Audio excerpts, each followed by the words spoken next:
أنشيلوتي يؤكد جاهزية نجم الريال للمشاركة في الديربي.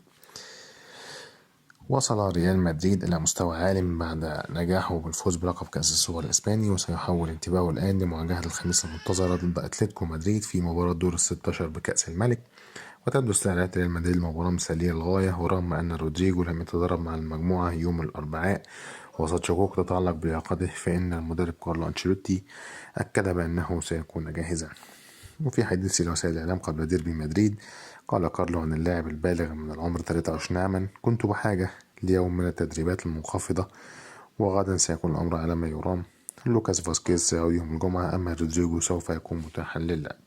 كده انتهى الفيديو بتاعنا. لو عجبكم الفيديو اشتركوا في القناة وفعلوا الجرس عشان توصل لكم كل فيديوهاتنا أول بأول.